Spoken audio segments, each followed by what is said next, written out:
Hello மக்களே, இன்றைக்கி நம்ம என்ன பார்க்க போகிறோம்னா, ஃபேனில் நமக்கு டஸ்ட்டு வந்து இந்த சுற்றுற டைரக்ஷன் அந்த ஃபேன் ரெக்கையில் ரொம்ப இருக்கும். அப்படி இருந்தாலே உங்களுக்கு ஃபேன் ஸ்பீடாக சுற்றுற மாதிரி தான் இருக்கும், ஆனால் உங்களுக்கு காற்று வராது. ஏன்னா இது வெயில் காலம், நமக்கு கண்டிப்பாக ஒரு காற்று, குளிர்ச்சியான காற்று நமக்கு தேவைப்படும். அடிக்கிற வெயிலில் நமக்கு குளிர்ச்சியான காற்றுலாம் வராது, பட் காற்றாவது வரணுமே அப்படின்னு பார்க்குறோம். அதனால் மந்த்லி ஒன்ஸ் நீங்கள் இந்த டஸ்ட்டை எடுத்துட்டாலே போதும், காற்று சூப்பராக வரும். இந்த டஸ்ட்டு வந்து எதனால் வருதுன்னா, நம்ம வீட்டில் கிச்சன் இருக்குல்ல, கிச்சனில் இருக்கிற அந்த என்ன சொல்கிறது ஆவி, அது வந்து நம்ம வீட்டுக்குள்ளேயே தான் சுற்றும். அந்த ஃபேன் ஓடும்போது அந்த டஸ்ட்டும் அந்த ஆவியும் சேர்ந்து அது ஃபேன் ரெக்கையில் வந்து தான் படியும். அது சுற்றுறதுனால அது வேகமாக வந்து படியும். அதனால் அந்த டஸ்ட்டு வேகமாக சேரும். வீடு சின்னதாக இருக்கவங்களுக்கு கண்டிப்பாக அது 2 வீக்ஸ்க்கு முன்னாடியாவது அதை துடைக்கணும். பெரிய வீடாக்கவங்களுக்கு அது ரொம்ப தேவையில்லை. பட் இந்த டஸ்ட்டு இருந்தாலே நமக்கு சுத்தமாக காற்று வராது, ஆனால் ஃபேன் ஓடும். இப்போ அது துடைக்கிறது தான் பெட்டர். ஜஸ்ட் ஒரு ஈர துணி எடுத்துக்கோங்க, ஸ்வைப் மட்டும் பண்ணுங்கள், அப்படியே துடைச்சிட்டிங்கன்னா வேலை முடிஞ்சிடும். ஜஸ்ட் அது ஃபுல்லாக துடைக்கணும். பட் ஆனால் இது நல்லா துடைச்சிடுங்க. இந்த பக்கம் இந்த ஃபேன் சுற்றுற பக்கம் துடைச்சிட்டிங்கனாலே நல்லா காற்று வரும். சும்மா அதெல்லாம் 1 மந்த்துக்கு எவ்வளோ தூசின்னு மட்டும் பாருங்கள். இது ஈரத்தில் நினச்சனால அது ரொம்ப சின்னதாக தெரியுது. நம்ம ஒர்க்கை ஃபினிஷ் பண்ணிட்டோம். நீங்கள் டிஃப்ரெண்ட் உங்களுக்கு நல்லாவே தெரியும்.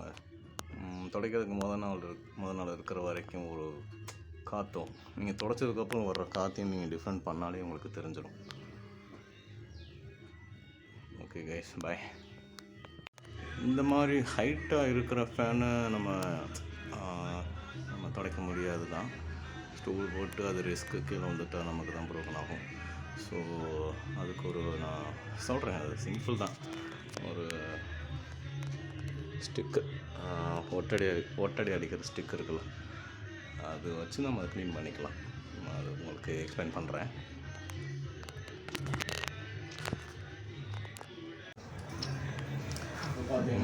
இப்போ பார்த்தீங்கன்னா நம்மலாம் ஹைட்டாக இருக்கிற ஃபேனை நம்ம எப்படி துடைக்க போகிறோம்னு பார்க்க போகிறோம்.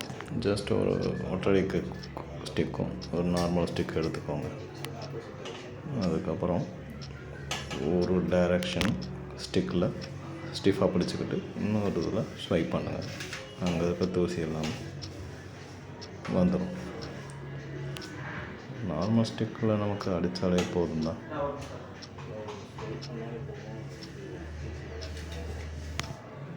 அந்த 3 ரெக்கையிலையுமே இப்படி ஸ்வைப் பண்ணாலே போதும், அங்கே இருக்கிற டஸ்ட் எல்லாமே வந்துடும்.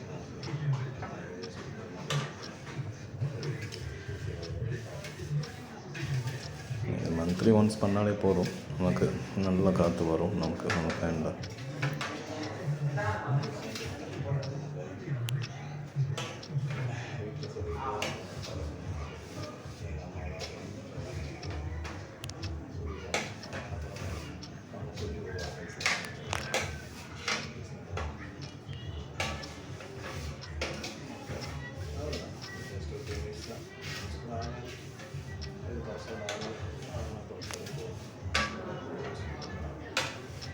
முழுக்க ஸ்வைப் பண்ணிவிட்டு நல்லா அடிச்சு விட்டாலே போதும், அங்கே இருக்கிற டஸ்ட் எல்லாமே கீழே வந்துடும். Thank you guys.